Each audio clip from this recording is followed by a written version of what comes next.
Hello दोस्तों, good morning. कैसे हैं आप लोग? आशा करती हूँ ठीक होंगे, है ना? तो खुद पर विश्वास करना सबसे बड़ा साहस है और ये करते रहें, है नहीं? तो सकारात्मक सोचें और सकारात्मक रहें। और बोलते हैं सफलता का रास्ता खुद को अनुशासित करने से होकर गुजरता है ना? तो सफलता का रास्ता क्या है? शुरुआत कहाँ होता है? जब हम अनुशासित करते हैं। ऐसे नहीं कि एक दिन 12-12 घंटा पढ़ लिए और दूसरा दिन 6 घंटा, फिर 2 घंटा, फिर 1 घंटा, फिर 0, है ना? फिर सोचते रहे चलो 2-4 दिन के बाद पढ़ते हैं ना? तो अनुशासन मीन्स की रूटीन, है ना? डिसिप्लिन। तो अनुशासित रहेंगे तो आज हम अगर 1 घंटा पढ़ रहे हैं तो कल 1 घंटा 10 मिनट, ऐसे हम एक रूटीन फ़ॉलो करते जाएँगे और वो रोज़ का होगा। अनुशासित रहेंगे तो ये सिर्फ़ स्टडी के लिए नहीं होता, ये सभी चीज़ के लिए। अगर काम में भी आपका अनुशासन नहीं है तो वो भी काम सही नहीं होगा, है ना? तो अनुशासन रखें क्योंकि सफलता तक जाना है, वो मंज़िल पाना है तो आपको अनुशासित रहना ही होगा, है ना? तो चलिए आज का क्लास स्टार्ट करती हूँ मैं। पॉलिटी का सेकंड क्लास मैं ले रही हूँ और मैं सोच रही हूँ थोड़ा इंटरेस्टिंग टॉपिक लाके मैं आप लोग को मतलब कि इंटरेस्ट बढ़ाऊँ पॉलिटी में। तो पहला मैं कल पढ़ाई थी वो अनुच्छेद, और मैं ना एक्चुअली आज मैं नागरिकता पढ़ाने वाली थी। तो नागरिकता का ही एक टॉपिक है, नागरिकता में ही एक टॉपिक है कि प्रवासीय भारतीय, एनआरआई सुने होंगे ना? एनआरआई, एनआरआई वो एनआरआई है। और दूसरा है कि भारतीय मूल के नागरिक, पीआईओ, है ना? तो ये होता है कि पर्सन ऑफ इंडियन ओरिजिन, मतलब कि जो पर्सन है, जो लोग हैं वो भारत उसके जड़ ना, जैसे कि जब दादा परदादा वो भारत से जुड़े होते हैं, बट वो नागरिक नहीं होते भारत का, क्योंकि उनका नागरिकता कहीं और, पर ओरिजिन मतलब उनका जो जड़ होता है वो इंडिया से रिलेटेड होता है ना। तो आज हम यही समझाएंगे आप लोगों की एनआरआई, नॉन रेजिडेंस इंडियन, और उसमें और एक है पीआईओ, मतलब विदेशी नागरिक, है ना? Person of the Indian origin, ठीक है? तो मैं थोड़ा-सा ये ना आप देखें ताकि इंटरेस्ट बना रहे आपको। ये पासपोर्ट तो मुझे लगता है हर कोई देखा होगा, है ना? तो देखिए, ये पहले मैं बता देती हूँ कि NRI NRI non residence Indian बोलते हैं उसको। उसमें क्या होता है, भारतीय नागरिक प्लस विदेश में रहता है ना? वो भारत का नागरिक तो है, बट वो क्या करता है, किसी काम जैसे आईटी सेक्टर के लोग जाते हैं, या फिर कोई घूमने जाता है, या फिर कोई बिज़नेस के पर्पज़ से जाता है, तो वो वहाँ का नागरिकता थोड़ी ना ले लेता है। वो तो भारत का नागरिक रहता है, वो कभी 2 स महीने में, 1 महीने में, 3 महीने में, कभी भी आता-जाता रहता है। तो उसे क्या बोलते हैं कि वो भारत का नागरिक हो गया। मैं नागरिक कल का क्लास में करवाऊँगी। 11 आर्टिकल्स 5 से 11 आर्टिकल्स 5 से लेके 11 तक अनुच्छेद में नागरिकता को मेंशन किया गया है संविधान में। तो उसको मैं कल बताऊँगी। आज थोड़ा इंटरेस्टिंग बता देती हूँ कि ये क्या है आखिर एनआरआई और पीआईओ क्या है ना? तो दूसरा देखिए, ये दूसरा है। दिख रहा है? तो ये दूसरा है PIO, person of origin India, है ना? तो ये विदेशी नागरिक है, पर प्लस भारतीय मूल से संबंध रखते हैं ना?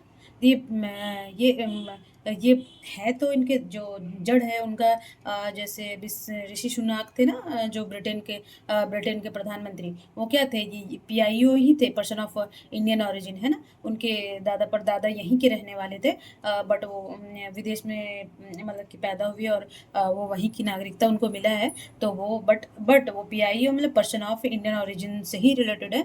तो अब हम देखेंगे कि इसमें दोनों में अंतर क्या है, मतलब कि गवर्नमेंट के तरफ से क्या अंतर करते हैं और क्या-क्या उनको सरकार तरफ से उनको सुविधा मिलता है, नहीं मिलता है। तो आगे हम अंतर दिखाएँगे आपको, ठीक है? तो मेन अंतर मैं बता देती हूँ। देखिए, पहले तो एनआरआई और पीआई का मैं बता दी कि वो क्या है और पासपोर्ट कैसा होता है ना? तो पहला देखिए कि प्रवासी भारतीय और भारतीय मूल के नागरिक, पीओआई, है ना? तो ये क्या होता है, पहला कि वो भारत का नागरिक होता है ना? उसको भारत का नागरिक मतलब कि नागरिकता प्राप्त होता है, और इसको क्या है, ये विदेशी नागरिक होते हैं। बट वो भारत के मूल नागरिक होते हैं ना, मतलब मूल से रिलेटेड होते हैं। और दूसरा अंतर क्या है कि भारतीय पासपोर्ट रखता है ना? तो ये इनके पास क्या होता है, ये भारतीय पासपोर्ट जो ब्लू वाला दिखाई थी ना मैं, तो ये भारतीय पासपोर्ट रखते हैं। और दूसरा इसी इन्हीं में मतलब कि पीआईयू का अंतर क्या है, विदेशी पासपोर्ट रखता है ना ये। इसके पास क्या होता है, ये ना ये यूपीएससी, पीसीएस और कोई भी एग्ज़ाम में ना ये अंतर करने के लिए 4 ऑब्जेक्टिव दे दिया, और टिक मारने किया कि इसमें कौन इसका है क्या है। ये बहुत इम्पोर्टेंस होता है नागरिकता के उसमें। और आप मेंस में, ऐसे में सभी कहीं भी मेंशन कर सकते हैं ना इसको, अगर नॉलेज हो तो कहीं भी उसको चेप नहीं बोलते। अच्छे से लगेंगे तो मार्क्स, जितने अच्छे हम पॉइंट देंगे ना, तो मार्क्स हमारा ऐड होता जाएगा और सिलेक्शन होगा, है ना? तो चलिए अब तीसरा क्या है, कि विदेश में रहने वाला भारतीय कम से कम 182 दिन से अधिक है, ठीक है। अब देखिए, विदेश में रहने वाला भारतीय अब एक दिन गया, दूसरा दिन हो गया तो वो एनआरआई थोड़ी हो गया कि चलो आज मैं घूमने गई और दुबई और कल 2-3 दिन, एक सप्ताह रही और फिर मैं वहाँ से आ गई, तो मैं क्या, मुझे एनआरआई बन गई? नहीं। एनआरआई बनने के लिए हमें कम से कम 182 दिन ना लगातार विदेश में रहना होगा, है कि नहीं? वहाँ नागरिकता नहीं, नागरिकता का कैसे प्राप्त होता है वो भी मैं टॉपिक अलग से बनाऊंगी। एक तो नागरिकता पढ़ाऊंगी ही पढ़ाऊंगी, और उससे एक अलग से टॉपिक बनाऊंगी कि नागरिकता का हनन कैसे होता है, और नागरिकता कैसे भारत के, जैसे भारत के लोग हैं, विदेशी लोग हैं, तो वो भारत की नागरिकता को कैसे प्राप्त करेंगे, है ना। तो ये क्या हो गया कि एनआरआई कहलाने के लिए विदेश में रहना भारतीय वाला भारतीय, बट कम से कम 182 दिन से अधिक, यानी कि रेगुलर 6, मतलब कि 2.5 पौने 2 महीना, नहीं, पौने 3 महीना, 3 महीना तो कम से कम रेगुलर रहना चाहिए, है ना। तो वो एनआरआई की कैटेगरी में आएंगे, ठीक है। और इसका तीसरा क्या, उसका जन्म विदेश में हुआ हो, लेकिन उसके माता पिता ये पूर्वज भारत के हैं, बोले ना उनका जड़ यहीं से है, तो ये विदेश में रहा हो और लेकिन उसके माता पिता, अब कोई जन्मा तो वो एनआरआई तो नहीं कहला, वो भारतीय मूल का तो नहीं कहलाएगा ना। उसके माता पिता में कोई एक या उसके पूर्वज दादा दादी कोई एक होंगे ना, तो वो विदेश के होंगे, है ना, सॉरी इंडिया के होंगे, और वो विदेश में पैदा हुआ और पला बड़ा, ठीक है। अब देखिए क्वेश्चन, सॉरी, अंतर नंबर 4 क्या होगा? हम्म, दिख रहा है? ठीक है। तो ये ऑप्शन, मतलब कि अंतर है, भारत का संविधान मौलिक अधिकार और कानून संरक्षण उस पर लागू होता है। देखिए, मौलिक अधिकार है ना, जीने का अधिकार, बोलने का अधिकार, और बहुत सारे अधिकार है ना, आर्टिकल्स 14, समानता का अधिकार, सुरक्षा का अधिकार, फिर संस्कृति का अधिकार, ये सब ना सारे मौलिक अधिकार ना ये एनआरआई को प्राप्त होते हैं, है ना।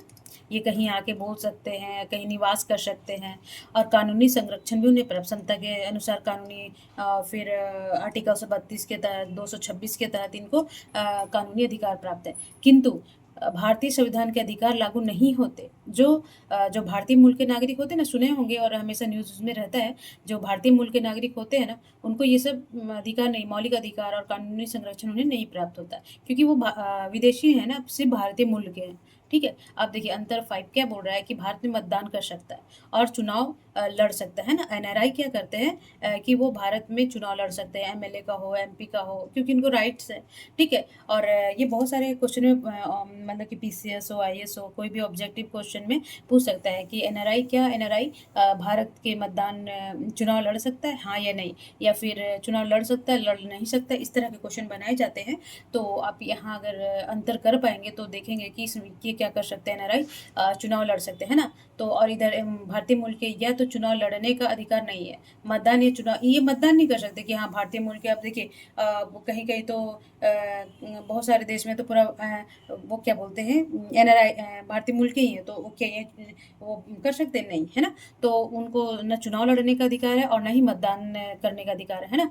तो बट एनआरआई को चुनाव भी लड़ सकता है, उनको मौलिक अधिकार भी प्राप्त है, कानूनी संरक्षण भी प्राप्त है। देखिए कितना अंतर है ना। तो अभी हम नहीं जानेंगे तो किधर भी लग जाएगा ना ऑप्शन।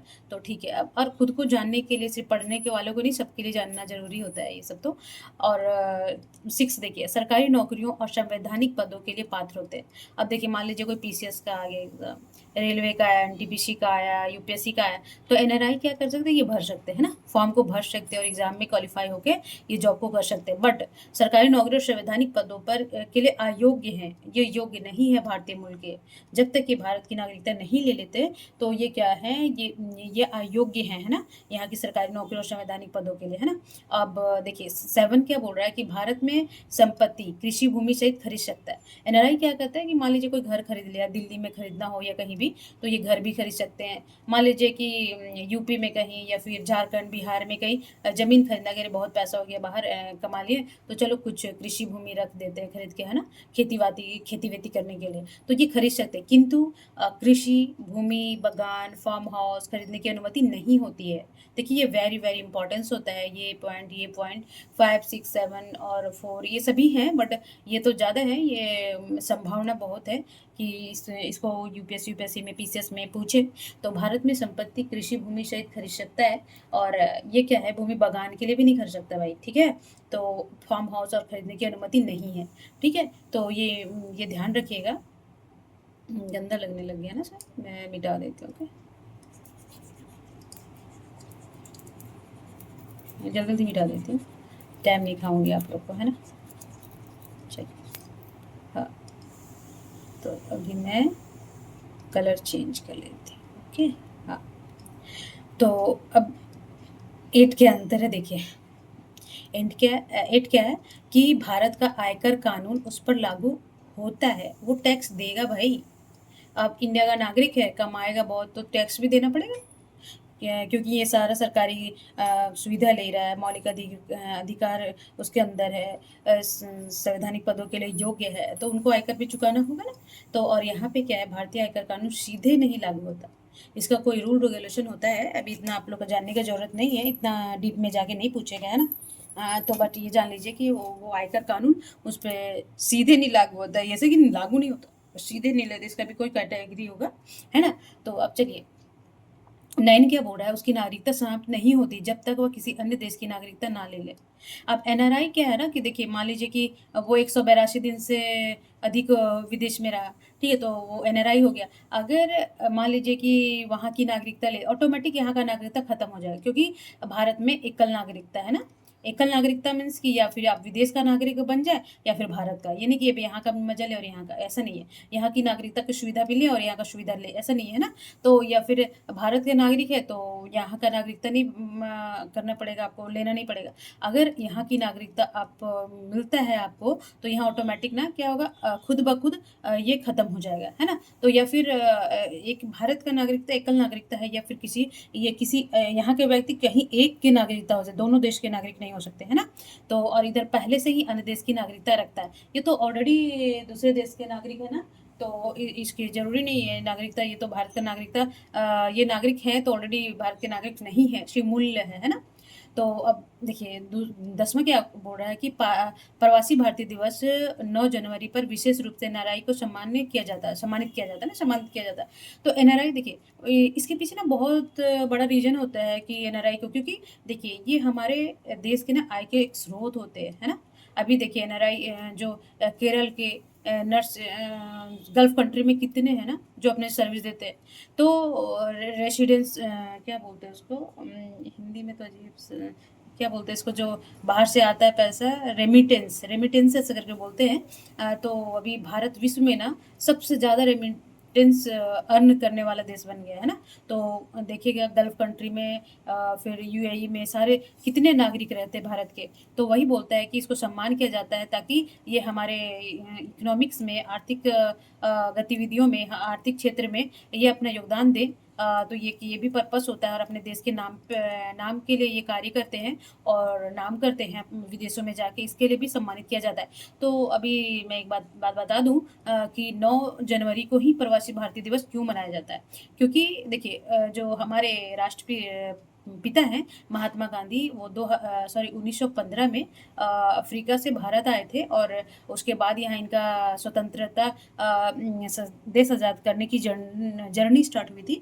तो 9 जनवरी को ही वो भारत आए थे, तो उन्हीं के मतलब उन्हीं के याद में या उनको उनको ही सम्मानित करने के लिए 9 जनवरी से भारतीय प्रवासी दिवस मनाया जा रहा है। और ये हर साल यहाँ इनका ये सम्मेलन होता है ना, और एनआरआई लोग को बुलाया भी जाता है। तो देखिए, और ये इसका क्या है, पीओआई कार्ड अब ओसीआई मतलब ओवरसीज सिटीजन ऑफ इंडिया में मिला दी गई है। ये कब किया गया, ये जो ये कार्ड था ना, इसके कुछ कुछ सुविधा दी गई है इसके प्रति, इतना जानने का नहीं है, नहीं तो कभी पॉलिटी पूरा खत्म हो जाए तो मैं बता दूंगी इसमें क्या अंतर है, या फिर मैं देखती हूँ एक छोटा क्लास करके 5-10 मिनट का ना करके इसको भी कर दूंगी। पीआई कार्ड योजना अब ओवरसीज सिटीजन ऑफ इंडिया में मिला दी गई 2015 से, पहले नहीं था, सिर्फ पीओआई कार्ड था और ये एनआरआई कार्ड था। तो अब देख लें ये दोनों पीआई कार्ड, देख लें कैसा लगता है ना। पीआई वर्सेस ओसीआई, हाँ। तो ये पीआई जो भारतीय मूल के नागरिक है उनके ऐसा रहता है, और अभी वही ये कार्ड चेंज होके ये हो गया है ना। तो अब ये कार्ड इसमें मतलब कि ये कार्ड में चेंज हो गया, और इसके क्या क्या प्रोविज़न है वो मैं बता दूंगी, कभी अगर जानना चाहेंगे तो कमेंट में करेंगे, ठीक है। और देख लीजिए, मैं थोड़ा सा ये भी बताना चाहूँगी। तो एक तो ऑरेंज कार्ड होता है जो लेबर क्लास को है ना, लेबर क्लास को मिलता है जो गल्फ कंट्री वगैरह में जाते हैं, तो वो होता है ऑरेंज, लाइट ऑरेंज ना। पिंक जैसा ही शायद होता है, ऑरेंज नहीं होता, सॉरी, पिंक पिंक होता है। और ये होता है, ये तो सभी के पास, जैसे बाहर घूमने जाएँगे तो भी ये कार्ड सबके पास होगा पासपोर्ट का। कोई काम करने जा रहा है, कोई पढ़ने जा रहा है, कोई बिज़नेस करने जा रहा है, तो सारे कार्ड ये पासपोर्ट है ना, पासपोर्ट और सत्यमेव जयते रिपब्लिक ऑफ इंडिया, भारत गणराज्य, है ना। और देखिए ये होता है Bharat India Republic of India, और सत्यमेव जयते सरकारी पासपोर्ट होता है, ऑफिशियल पासपोर्ट, है ना। तो ये ऑफिशियल पासपोर्ट जिनके होते हैं, जैसे एम्बेसी वाले लोग होते हैं, उनमें जितने एम्प्लॉई होते हैं ना, तो ये इनको मिलता है। और ये देखिए भारत गणराज्य रिपब्लिक, ये होता है डिप्लोमेटिक राजनयिक पासपोर्ट, देखिए ऑरेंज होता है, एकदम डार्क ऑरेंज ना, ऑरेंज। तो डिप्लोमेटिक पासपोर्ट इंडिया का सबसे पावरफुल पासपोर्ट होता है। और ये जैसे कि बड़े-बड़े प्रधानमंत्री और बड़े-बड़े जितने भी नेताएँ होते हैं ना, उनके पास होता है, एम्बेसडर, ये सबके पास होता है ना। और मतलब सरकारी जो कर्मचारी तो ये और ऊँचे पोस्ट वाले होते हैं ना, उनके पास होते हैं। तो आशा करती हूँ ये क्लास आपको अच्छा लगा होगा और काफ़ी ज्ञान दिया होगा आपके एग्ज़ाम के व्यू से और ऐसे नॉलेज के लिए। तो मैं अब क्लास को समाप्त करती हूँ। अब खुद पर विश्वास करना सबसे बड़ा साहस है, करते रहें, सकारात्मक सोचें, सकारात्मक रहें और तब तक नहीं, हमेशा अपना और अपने फैमिली का ध्यान रखें, खूब पढ़ें, मस्त रहें, स्वस्थ रहें। Thank you. नमस्कार।